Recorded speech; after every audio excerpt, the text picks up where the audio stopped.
Dozum жазач, долборуң не oldu? Болот бу деге? Не кылтас? Программаңызды көйрак чыгарбайсызбы? Деген билдирүүлөр албетте кубандырат, бирок каталары капалантат.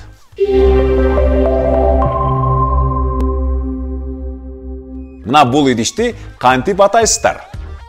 Чылапчын, илеген, таштек, дагара, лаган, тазик. Албетте, диалектилер менен биздин тилибиз байыйт жана өнүгөт. Бирок ошол эле маалда кээде түшүнбөстүктөр жаралышы мүмкүн. Ошондуктан адабий тилдин нормалары түзүлгөн. Мына ошол нормалар менен сиздерди тааныштырууну улантам. Дозум жазачы. Тилекке каршы кээде сынын ордуна зыны колдонгон учурлар көп кездешет. Дозум жаза, келбейсиңби, барбайсыңбы? Барбайсыңбы, келбейсиңби, досум, жаса деп эле айтылат. Бул адабий тилдин нормалары. Улантабыз. Болотпу? Болотпу деги? Долбооруң. Болобу деп айтылат. Барабы, келеби. Анан кийин барппы?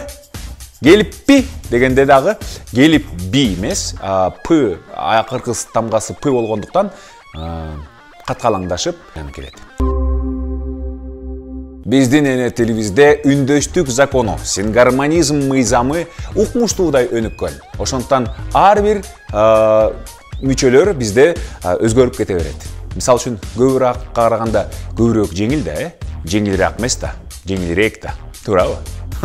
Себеп дегенде үндөштүк. Ичке үндүлөр менен уланып кетет. Жоон үндүлөр менен уланып кетет. Же болбосо эринчил үндүлөр менен уланып кетет. Ошондуктан муну биле жүрүшүбүз керек.